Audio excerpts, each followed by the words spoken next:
से अगर करेंगे और एक NCERT आप ज़रूर लगाएं।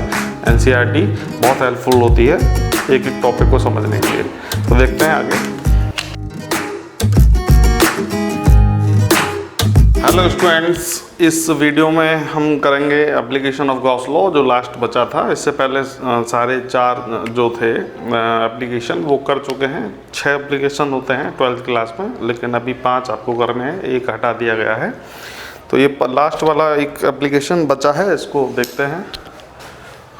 एप्लीकेशन ऑफ गॉस लॉ, तो इसके लिए देखते हैं इलेक्ट्रिक फील्ड हम निकालते हैं। इलेक्ट्रिक फील्ड ड्यू टू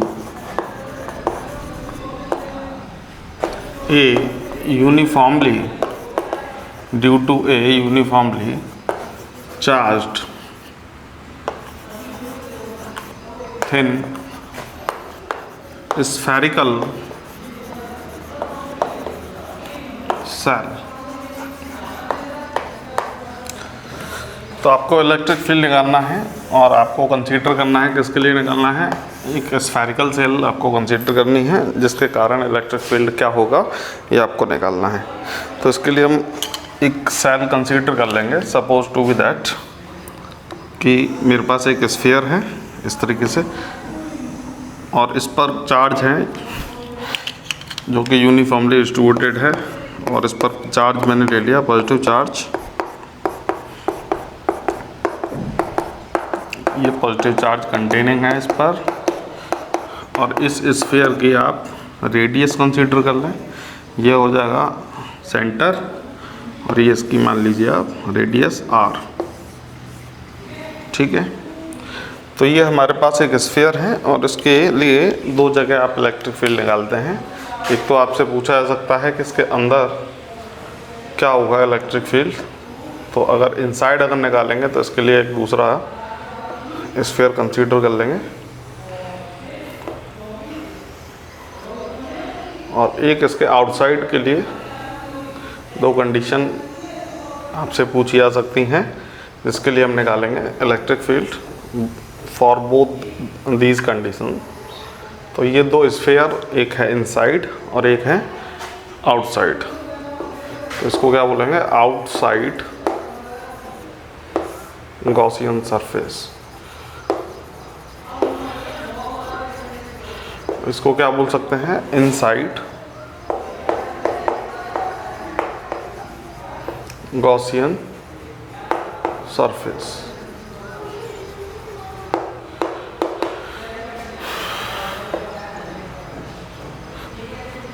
तो इसके लिए आप कंसीडर कर सकते हैं, ये एक डिस्टेंस ले लेंगे अंदर के लिए x।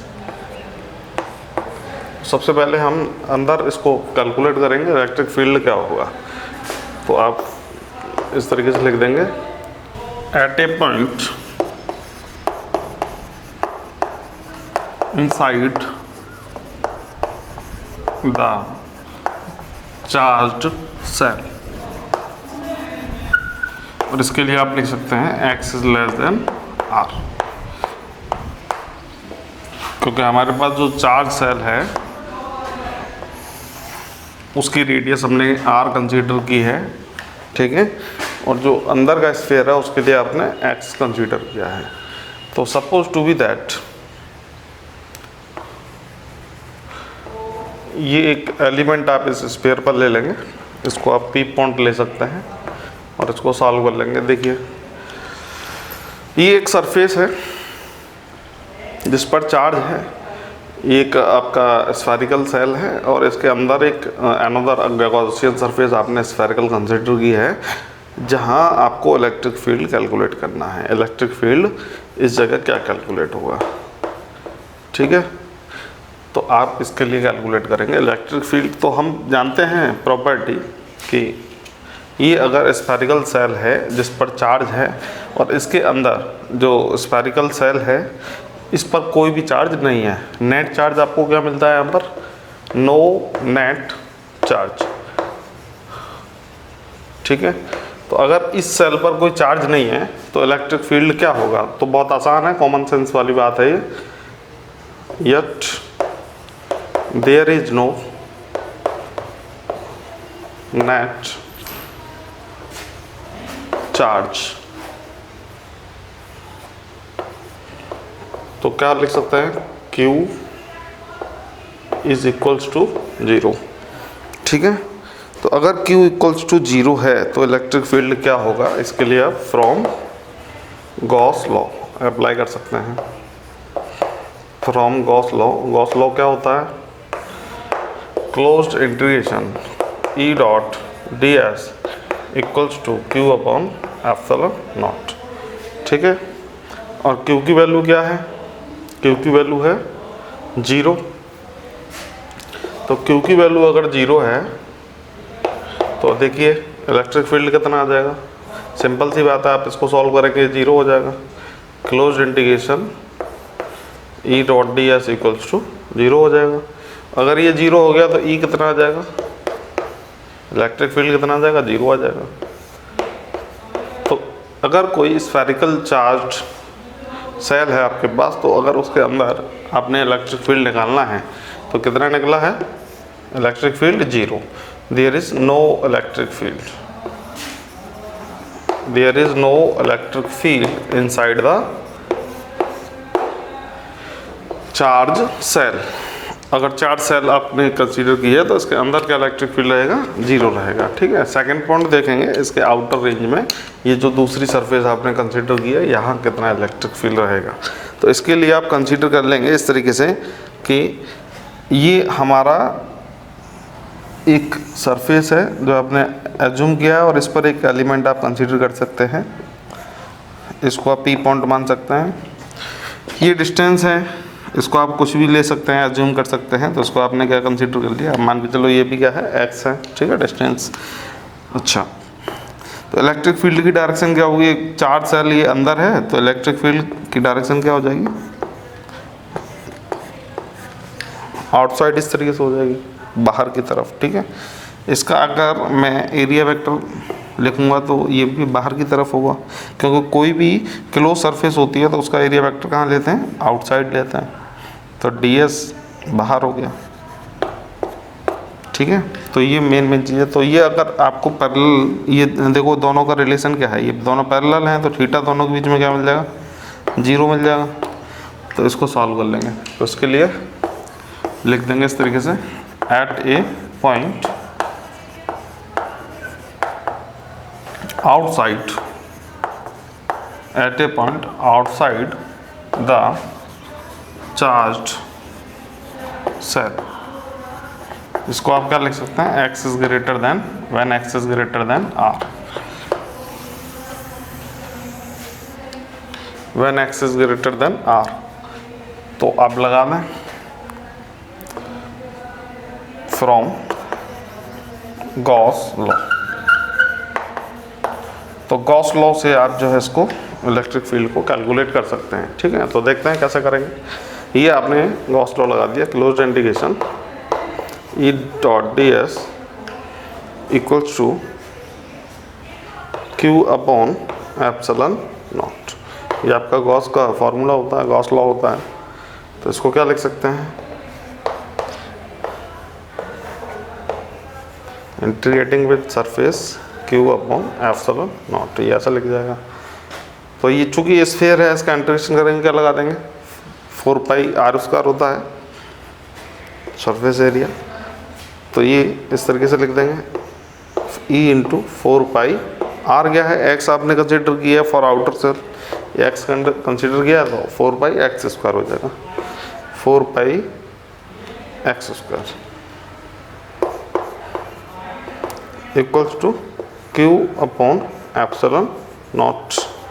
ये आ जाएगा। आपको कैलकुलेट क्या करना है, आपको कैलकुलेट करना है इलेक्ट्रिक फील्ड। तो इलेक्ट्रिक फील्ड क्या होगा, देखिए क्या बन जाएगा formula, E equals to 1 upon 4 pi epsilon naught Q upon x square, Q upon x square. तो इलेक्ट्रिक फील्ड ये आपने फॉर्मूला बना लिया, when x is greater than r means to say outside of the charged shell. तो क्या electric field निकलेगा, 1 upon 4 pi epsilon naught Q upon x square. अगर inside निकालना है तो क्या निकलेगा, एक इलेक्ट्रिक फील्ड 0 होगा। ठीक है, क्यों 0 होगा, क्योंकि वहाँ नेट चार्ज आपको 0 मिलता है, ये हम जानते हैं, पहले कर चुके हैं। तो देखते हैं, आसान चीज़ है, आसान concept. E equals to 1/4πε0 Q upon X square, ये आपका फॉर्मूला बना।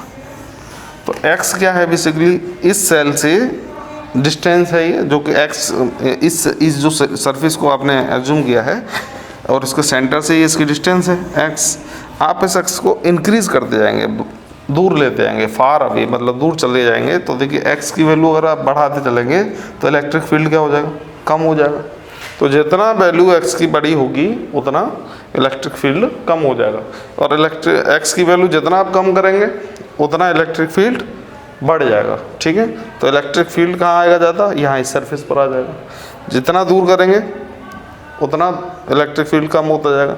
सेंटर पर यहाँ इलेक्ट्रिक फील्ड कितना होगा, 0 का, ये हम निकाल चुके हैं। तो ये 2 कंडीशन में इस डेरिवेशन को करते हैं। ठीक है, तो ये फार्मूले आप ध्यान रखेंगे। तो ये हमारे पास डायरेक्शन आ गई, E equals to 1/4πε0 Q upon X square. अब ये हमारे पास मैग्नीट्यूड आ गया। अभी डायरेक्शन की बात कर लेते हैं। डायरेक्शन ऑफ इलेक्ट्रिक फील्ड क्या होगी, आउटवर्ड होगी when Q is greater than 0, और इनवर्ड होगी when Q is less then 0। तो ये हमारी डायरेक्शन हो जाएगी इस तरीके से। ठीक है, चलिए आगे चलते हैं। अगर आपको इसका ग्राफ देखना हो तो ग्राफ कुछ इस तरीके से बनेगा, इलेक्ट्रिक फील्ड और डिस्टेंस x के बीच में। ये x मान लीजिए और इसको मान लीजिए इलेक्ट्रिक फील्ड के लिए एक्सिस। ठीक है, तो x किस तरीके से बढ़ती है, स्फेरिकल सेल की रेडियस r है, आप x की वैल्यू उनके 2r आ जाएगा, इंक्रीज करेंगे फिर 3r, इस तरीके से। तो इसका जो ग्राफ है इस तरीके से चलता है। अब इलेक्ट्रिक फील्ड के लिए स्ट्रेट लाइन चलेगी रेडियस r तक, और जैसे जैसे डिस्टेंस आप इंक्रीज करते जाएंगे तो इलेक्ट्रिक फील्ड जो है क्या हो जाएगा, डिक्रीज हो जाएगा। तो ये ग्राफ कुछ इस तरीके से आ जाता है, एक ग्राफ हो जाएगा। तो अगर आपको ग्राफ पूछा जाता है तो आप इस तरीके से ग्राफ बना देंगे। ठीक है, आगे देखते हैं कंडक्टर्स। और कंडक्टर्स बहुत इंपॉर्टेंट टॉपिक हैं, अच्छों के प्राण निकल जाते हैं कंडक्टर्स पढ़ने में, और इतना भी टफ नहीं है। आप ध्यान से समझेंगे, एक एक वीडियो को आप तरीके से समझेंगे, लिखेंगे, अंडरस्टैंड करने की कोशिश करेंगे तो आपको सब कुछ समझ में आएगा। लेकिन जो आप अब तक आपने इलेक्ट्रोस्टैटिक्स पढ़ा है उससे थोड़ा सा आपको वो जो पार्ट है इलेक्ट्रोस्टैटिक्स का सेकंड पार्ट कंडक्टर्स जिसमें हम पढ़ते हैं, तो वो थोड़ा सा इससे टिपिकल होगा, लेकिन आप आसानी से समझ जाएंगे अगर आप सीक्वेंस से अगर करेंगे। और एक NCERT आप ज़रूर लगाएं, NCERT बहुत हेल्पफुल होती है एक एक टॉपिक को समझने के लिए। तो देखते हैं आगे, देखते हैं इलेक्ट्रोस्टैटिक्स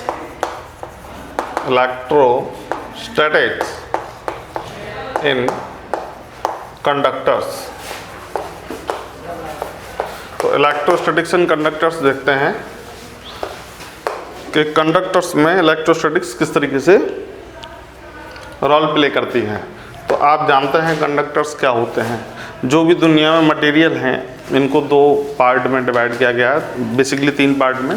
तो एक होता है कंडक्टर, एक होता है इंसुलेटर और एक होता है सेमीकंडक्टर। तो ये चीज़ें क्या होती हैं, देखो, मटेरियल्स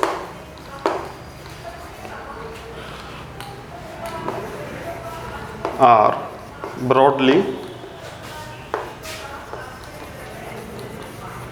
classified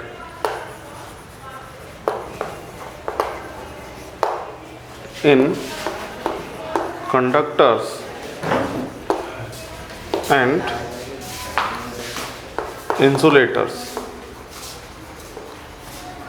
अभी सेमीकंडक्टर का जो सेगमेंट है वो सेकंड पार्ट में पढ़ते हैं, उसकी चर्चा अभी यहाँ नहीं करेंगे। कंडक्टर और इंसुलेटर देखते हैं, और आप इसको जानते भी हैं, 10th क्लास में सब पढ़ चुके हैं। कंडक्टर्स क्या होता है, इंसुलेटर क्या होता है, ये आपने पढ़ा हुआ है। जिसमें चार्ज इजीली फ्लो हो जाता है वो कंडक्टर होता है, जिसमें चार्ज इजीली फ्लो नहीं होता वो इंसुलेटर मटेरियल होते हैं। तो जो चार्ज है वो कौन सा चार्ज जो मतलब मूव होता है, तो एक मोबाइल चार्ज बोल सकते हैं, गतिशील आवेश मतलब mobile charge carry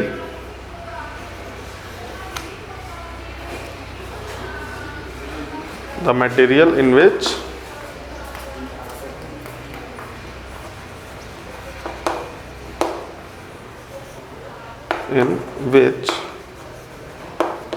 mobile charge carry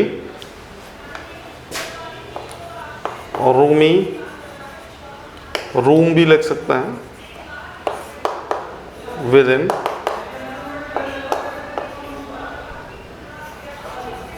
about. तो कहने का मतलब ये है कि अगर चार्ज जो मूव करता है किसी मटेरियल के अंदर, वो हमारे मटेरियल कैसे होते हैं, कंडक्टर होते हैं। The material in which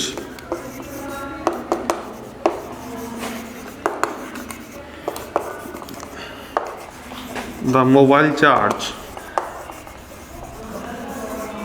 carries can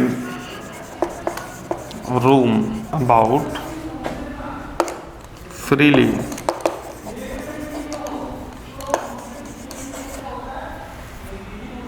in their body।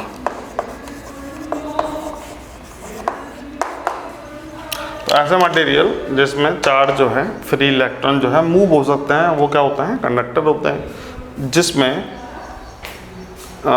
जो चार्ज है, फ्री इलेक्ट्रॉन है, वो मूव नहीं हो सकते, वो क्या होता है, इंसुलेटर होते हैं। ठीक है। रूम जो वर्ड है उसका मतलब होता है आवारा, मतलब फ्री घूमना। ठीक है।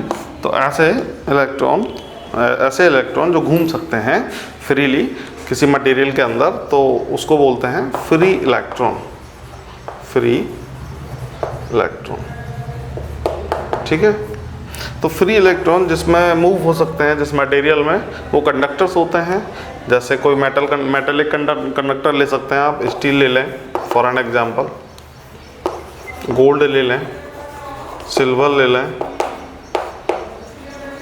आयरन, कॉपर, ये सब कैसे कंडक्टर हैं, ये मेटालिक कंडक्टर हैं। Metallic conductor. इंसुलेटर जिसमें फ्री इलेक्ट्रॉन मूव नहीं होते, वो क्या हो सकते हैं, इंसुलेटर आर रबर ले सकते हैं, वैक्स ले सकते हैं, ठीक है, वुड ले सकते हैं, एटसेट्रा। इंसुलेटर के बहुत सारे एग्जाम्पल हैं और ये आप पहले पढ़ भी चुके हैं। ठीक है। तो बेसिक बात क्या समझेंगे कि फिर इलेक्ट्रॉन का मूवमेंट जिन मटेरियल्स में होता है वो कंडक्टर्स होते हैं, और जो जिनमें फ्री इलेक्ट्रॉन का मूवमेंट नहीं होता है वो इंसुलेटर होते हैं। और इंसुलेटर को एक दूसरा नाम मैं बता देता हूँ। Insulator is also known as dielectric. इनको डाइइलेक्ट्रिक भी कहते हैं इंसुलेटर्स को। तो ये चीज़ आप ध्यान रखें, insulator is also known as dielectrics. अभी आपने कंडक्टर पढ़ा, मेटालिक कंडक्टर। एक कंडक्टर और होता है, इसको आप जानते हैं आयनिक कंडक्टर। आयनिक कंडक्टर्स किसको बोल सकते हैं, जैसे सॉल्यूशन ऑफ सॉल्ट वाटर बोल सकते हैं, कॉपर सल्फेट बोल सकते हैं, AgNO3 बोल सकते हैं। ठीक है। इसमें क्या होता है, आयन जो है फ्री मूव करते हैं, और आयन चलते हैं, और ये आयन हो या फ्री इलेक्ट्रॉन्स हो, ये मटेरियल की बॉडी को कभी छोड़ते नहीं है, ये सरफेस पर आ जाते हैं, अंदर से सरफेस की तरफ। जैसे मान के चलिए कोई हमारे पास कोई ये मेटल है और इसमें फ्री इलेक्ट्रॉन कैन मूव, तो जो इलेक्ट्रॉन हैं वो इसकी सरफेस पर आ जाएंगे, सरफेस पर, लेकिन इसको छोड़ नहीं पाएंगे, है ना, इसको छोड़ के बाहर नहीं जा सकते। तो इसमें क्या मूव होता है, ions can move, ions can room. ठीक है। अभी हम देखेंगे behaviour of metallic conductor in electric field, क्योंकि इलेक्ट्रिक फील्ड हम पढ़ चुके हैं। तो इनका बिहेवियर देखते हैं। मेटेलिक कंडक्टर जो होते हैं उनका क्या बिहेवियर होता है। बिहेवियर ऑफ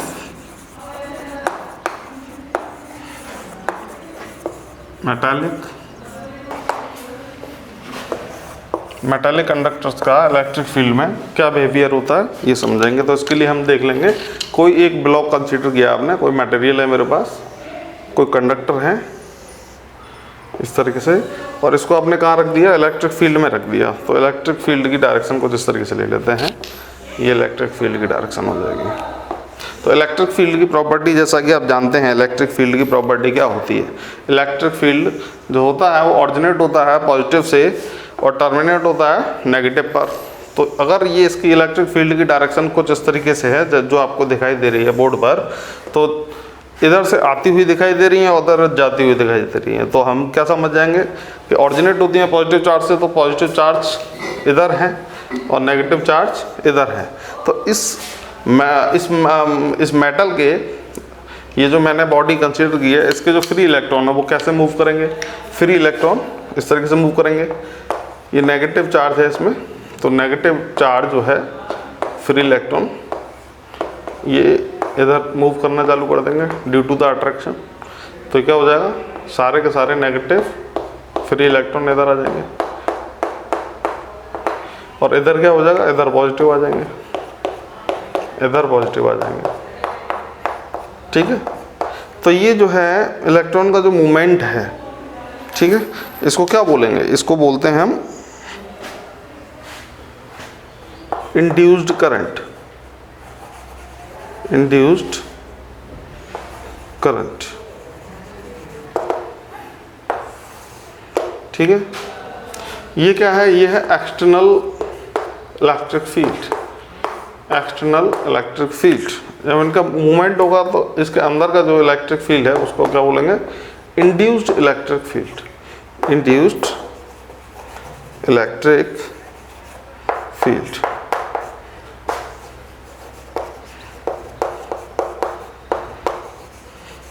ये हो जाएगा, ठीक है। तो ये जो फ्री इलेक्ट्रॉन है ये इस साइड, इस सरफेस पर एक साथ इकट्ठे हो जाएंगे। ये पॉजिटिव चार्ज एक इस साइड पर जो है इकट्ठे हो जाएंगे। तो क्या होगा, एक कंडीशन ऐसी होगी शुरुआत में, देखो ये होगा कि एक्सटर्नल इलेक्ट्रिक फील्ड जो है वो ग्रेटर देन होगा इंटरनल फील्ड के। और जब ये मूवमेंट इस तरीके से हो रहा होगा तो एक कंडीशन ऐसी आएगी कि एक्सटर्नल इलेक्ट्रिक फील्ड इक्वल हो जाएगा इंड्यूस्ड इलेक्ट्रिक फील्ड, ठीक है। और जब ये कंडीशन आती है, दैट कंडीशन, तो इस कंडीशन को आप बोल सकते हैं इलेक्ट्रोस्टैटिक्स इक्विलिब्रियम। तो ये मटेरियल जो है वो किस में होगा, इन दैट कंडीशन। इस कंडीशन को बोलेंगे जब ये बराबर हो जाए, ठीक है ना, तो इसको बोलेंगे electrostatic equilibrium.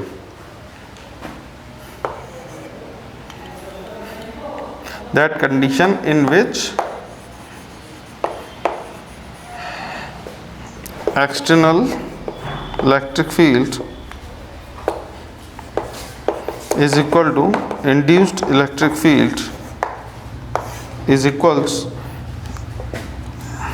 the material, the conductor is in electrostatic equilibrium.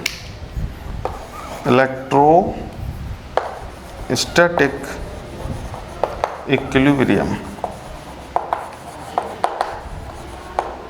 और जब ये कंडीशन आ जाती है तो इनका मूवमेंट रुक जाता है, ये स्टॉप हो जाता है, मतलब ये चलना बंद कर देते हैं, ठीक है।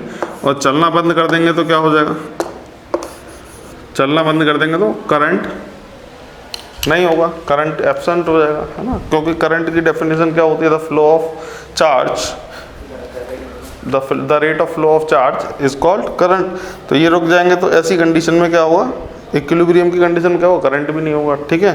तो ये इस तरीके से बिहेव करते हैं किसी इलेक्ट्रिक फील्ड में। कंडक्टर को अगर रखा जाए तो उसके एक साइड पर एक चार्ज इकट्ठा हो जाएगा पॉजिटिव चार्ज, दूसरे साइड पर नेगेटिव चार्ज इकट्ठा हो जाएगा, ठीक है। ये डिपेंड करता है इलेक्ट्रिक फील्ड की डायरेक्शन पर कि किस फेस पर नेगेटिव चार्ज होगा और किस फेस पर पॉजिटिव चार्ज होगा। तो ये इस तरीके से बिहेवियर होता है। अब हम देखते हैं कि जो इंड्यूस्ड इलेक्ट्रिक फील्ड है इसकी वैल्यू क्या होगी, इसके अंदर क्या वैल्यू होगी, ठीक है। तो इसको निकालते हैं। तो ये बहुत आसान सी बात है कि इंड्यूस्ड ईएमएफ क्या होगा। तो ये हम समझ चुके हैं कि ये जो इलेक्ट्रॉन है मूवमेंट जब हो रहा है और एक कंडीशन जब आती है कि इनका इलेक्ट्रॉन का मूवमेंट रुक जाता है, स्टॉप हो जाता है, तो उसको आप क्या बोलते हैं, इलेक्ट्रोस्टैटिक इक्विलिब्रियम। Electrostatic equilibrium. और इस चार्ज को, ये जो चार्ज है इसको क्या बोलेंगे, इंड्यूस्ड चार्ज, ठीक है। जब इलेक्ट्रॉन का मूवमेंट स्टॉप हो गया तो इंड्यूस्ड ईएमएफ क्या होगा, 0 हो जाएगा। और ये कब होगा, when induced electric field is equal to external electric field. External electric field जब ये दोनों बराबर हो जाएंगे तो इलेक्ट्रॉन का मूवमेंट, फिर इलेक्ट्रॉन्स का मूवमेंट रुक जाएगा। और अगर इनका मूवमेंट रुक जाएगा तो क्या होगा, there is no net charge. तो आपको क्या मिलेगा, electric field, induced electric field क्या हो जाएगा, 0 हो जाएगा। तो ये चीज़ आप ध्यान रखेंगे, ठीक है। तो इसके आगे की प्रॉपर्टीज़ पढ़ते हैं। प्रॉपर्टीज़,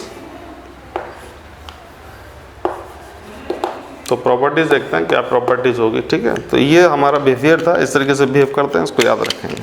आगे देखते हैं, देयर इज, देखो जब इसके जो इलेक्ट्रॉन है, फ्री इलेक्ट्रॉन जब मूवमेंट बंद कर देंगे तो क्या कंडीशन निकल के आएगी, there is no net charge in the conductor. Net charge कुछ भी नहीं होगा। तो इसके लिए देखिए कोई सरफेस आप ले सकते हैं इस तरीके से, और इस पर क्या है, पॉजिटिव चार्ज है।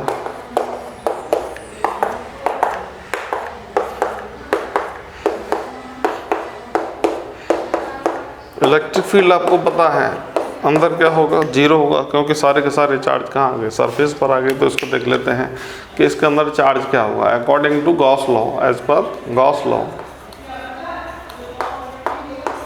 एज पर गॉस लॉ क्या होती है, E dot D s equal to Q upon epsilon naught. अगर आपको इलेक्ट्रिक फील्ड 0 मिलता है तो ये सब 0 हो जाएगा। तो क्यू इक्वल टू क्या, Q upon epsilon naught equal to क्या हो जाएगा, 0 हो जाएगा। तो क्यू कितना आ जाएगा, क्यू आ जाएगा 0। तो ये आपको कंडीशन में लेगी कंडक्टर के बारे में, जब इलेक्ट्रिक फील्ड में रखा जाता है तो उस पर क्या होता है, there is no net charge inside in the conductor, मतलब अंदर की तरफ जो चार्ज है वो नहीं रहेगा। तो इस बात से आप क्या समझेंगे, no net charge, no net charge inside the conductor. तो इस बात से आप क्या समझेंगे कि जितना भी चार्ज है वो कहाँ आ गया, इसकी सरफेस पर आ गया, सरफेस पर। और चूंकि हम एक प्रॉपर्टी जानते हैं कि जो चार्ज है किसी भी कंडक्टर में कहाँ रहता है, उसकी सरफेस पर रहता है। Charge resides on the surface of the conductor. तो ये क्यों रहता है, तो उसका आंसर आपको मिला है मैथमेटिकली। इस तरीके से आप समझ सकते हैं कि जो चार्ज है, देयरफॉर चार्ज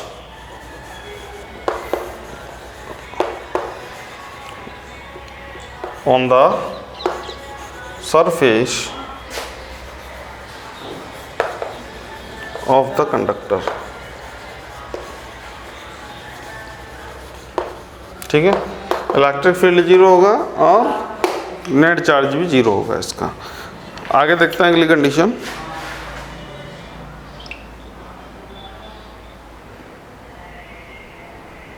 देखिए अभी हमने पढ़ा कि अगर आपके पास कोई सरफेस है, कोई कंडक्टर है और इसको इलेक्ट्रिक फील्ड में रखा गया है, तो इसका जो इलेक्ट्रिक फील्ड है, इंटरनल इलेक्ट्रिक फील्ड वो कितना होता है, 0 होता है। चूँकि चार्ज इसके चारों तरफ सरफेस पर हैं, तो अगर आपसे कहा जाए कि इलेक्ट्रिक फील्ड एट सरफेस क्या होगा, तो इसको आप कैसे कैलकुलेट करेंगे। इलेक्ट्रिक फील्ड की डायरेक्शन आप जानते हैं परपेंडिकुलर टू द सरफेस होती है, नॉर्मल टू द सरफेस, इस तरीके से ये डायरेक्शन परपेंडिकुलर होगी इलेक्ट्रिक फील्ड की डायरेक्शन, टेंजेंशियल, परपेंडिकुलर। तो अगर ये आपको सरफेस पर इलेक्ट्रिक फील्ड कैलकुलेट करना है तो इसको कैसे कैलकुलेट करेंगे ये आपको निकालना है, ठीक है। तो इस चीज़ को आप ध्यान रखें कि गॉस लॉ का यूज़ करेंगे आप इसको निकालने के लिए, यूजिंग गॉस लॉ। तो गॉस लॉ क्या होता है? Close integration E dot D s equal to Q upon epsilon naught, ठीक है। तो चूंकि ये 90 डिग्री है तो ये सॉल्व कर लेंगे इसको। इलेक्ट्रिक फील्ड की डायरेक्शन सरफेस पैरेलल हो जाएगी, सरफेस डी एस 0 डिग्री हो जाएगा। तो क्या मिल जाएगा? E dot D S equals to Q upon epsilon naught. और as we know Q equal to surface charge density के फॉर्म में अगर क्यू की वैल्यू निकालेंगे तो क्या हो जाएगा? सिग्मा इनटू ए। तो ये वैल्यू आप अप्लाई कर सकते हैं और ये क्या हो जाएगा? ये हो जाएगा E dot A equals to sigma into A upon epsilon naught. इस तरीके से लिखा जा सकता है। तो ये से ये कैंसिल हो जाएगा, इलेक्ट्रिक फील्ड जो निकलेगा क्या आ जाएगा? सिग्मा अपॉन एप्सिलॉन नॉट, ये आ जाएगा, ठीक है, सिग्मा अपॉन एप्सिलॉन नॉट। तो electric field at surface would be given by the formula sigma upon epsilon naught। इसका जो मैग्नीट्यूड होगा ये होगा और डायरेक्शन क्या याद रखेंगे? Perpendicular to the surface, always outward perpendicular to the surface, ये ध्यान रखेंगे। तो at the surface of electric field would be sigma upon epsilon naught. तो ये आप इस तरीके से निकाल सकते हैं। अंदर कितना होगा? 0 होगा। ध्यान रखेंगे जो सरफेस होती है किसी कंडक्टर की वो कैसी होती है? इक्विपोटेंशियल सरफेस होती है। तो इसको समझने के लिए क्या करेंगे? We know that, we know, हम जानते हैं इलेक्ट्रिक फील्ड कितना होता है किसी सरफेस के लिए, 0 भी निकाला। इलेक्ट्रिक फील्ड का फॉर्मूला दूसरा क्या होता है? D V over d L, volt पर मीटर इसकी यूनिट होती है, ठीक है। अगर ये 0 हो जाएगा तो V की वैल्यू क्या आ जाएगी? V को हम क्या लिख सकते हैं? V इज कांस्टेंट, V की वैल्यू कांस्टेंट रहेगी। तो अगर V क्या होता है? पोटेंशियल होता है। अगर ये पोटेंशियल कांस्टेंट है किसी भी सरफेस के लिए तो इसको क्या बोल सकते हैं? That's why therefore we can say the surface of a conductor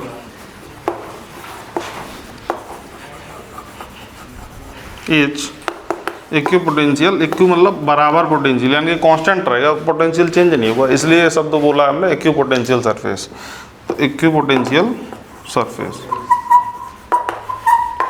और ये क्यों बराबर रहेगा? तो इसके लिए 2 लाइनों का ये सॉल्यूशन है, ठीक है ना, मैथमेटिकली आप समझ सकते हैं।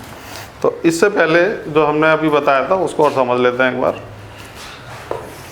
चार्ज की एक बहुत इंपॉर्टेंट प्रॉपर्टी होती है, charge resides on the surface of the conductor। तो ये चार्ज की एक प्रॉपर्टी होती है, तो इसको मैथमेटिकली बहुत आसानी से आप समझ सकते हैं। चूँकि अगर कोई कंडक्टर है और इसको अगर इलेक्ट्रिक उसमें रखा गया है, फील्ड में रखा गया है, तो इलेक्ट्रिक फील्ड में अगर रखा गया तो इसका जो इलेक्ट्रिक फील्ड है वो कितना होगा? 0 होगा। इंटरनल इलेक्ट्रिक फील्ड बोलते हैं इसको, या फिर इंड्यूस्ड इलेक्ट्रिक फील्ड कहते हैं, ठीक है। तो एज पर गॉस लॉ क्या हो जाएगा? E dot D S equals to Q upon epsilon naught. तो देखिए सरफेस तो मेरे पास है, इलेक्ट्रिक फील्ड अगर 0 रख दिया जाए तो ये सब 0 हो जाएगा। तो 0 इक्वल टू क्या होगा? Q upon epsilon naught. तो इसको अगर आप इधर लाएंगे तो क्यू की वैल्यू क्या हो जाएगी? 0 हो जाएगी। That means there is no net charge, there is no net charge inside the conductor. अगर इनसाइड यानी कि अंदर कोई आपको चार्ज नहीं मिल रहा है तो इसके सारे के सारे चार्ज कहाँ चले गए? सरफेस पर चले गए, ठीक है ना। तो सरफेस पर इस तरीके से चले जाता है। तो अंदर आपको ना तो नेट चार्ज मिलता है और ना ही आपको इलेक्ट्रिक फील्ड मिलता है, ये 2 चीज़ें रखेंगे। क्योंकि इसमें चार्ज रहता है, फ्री कंडक्टर है तो फ्री इलेक्ट्रॉन रहेंगे, तो ये चार्ज कहाँ चले जाएंगे? फिर सरफेस पर चले जाएंगे। क्योंकि इसका जो इलेक्ट्रिक फील्ड आता है सरफेस पर, आपसे पूछा जाए इलेक्ट्रिक फील्ड एट सरफेस, तो इलेक्ट्रिक फील्ड एट सरफेस क्या होता है? ये अभी निकाला हमने, सिग्मा अपॉन एप्सिलॉन नॉट, ठीक है। तो ये कैसे निकाला? सिग्मा अपॉन एप्सिलॉन नॉट, इसको बड़े आसानी से आप प्रूफ कर सकते हैं। तो सिग्मा अपॉन एप्सिलॉन नॉट निकालने के लिए फिर यूज़ करें क्या? गॉस लॉ आप यूज़ कर सकते हैं, यूजिंग गॉस लॉ। तो गॉस लॉ सब जानते हैं, close integration E dot D s equal to Q upon epsilon naught.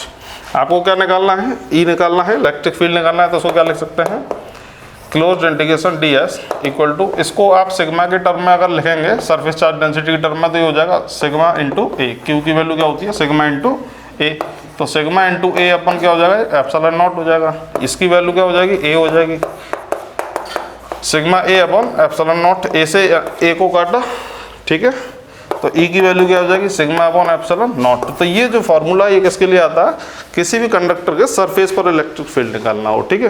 तो electric field at the surface of the conductor would be sigma upon epsilon not. अंदर कितना होगा, zero होगा, अंदर नेट चार्ज कितना होगा, जीरो होगा। चार्ज जो होंगे सारे कहाँ होंगे, इसकी सरफेस पर होंगे, ठीक है। This is all about electrostatics. और इलेक्ट्रोस्टैटिक्स में सबसे मेन पार्ट था हमारा गॉस लॉ, और इसमें से आपको एग्जाम में कोई फार्मूला और कोई डेरिवेशन और एक न्यूमेरिकल आपको जरूर मिलेगा 3 मार्क्स का। इसके बाद इसका दूसरा सेगमेंट हम पढ़ेंगे करंट इलेक्ट्रिसिटी।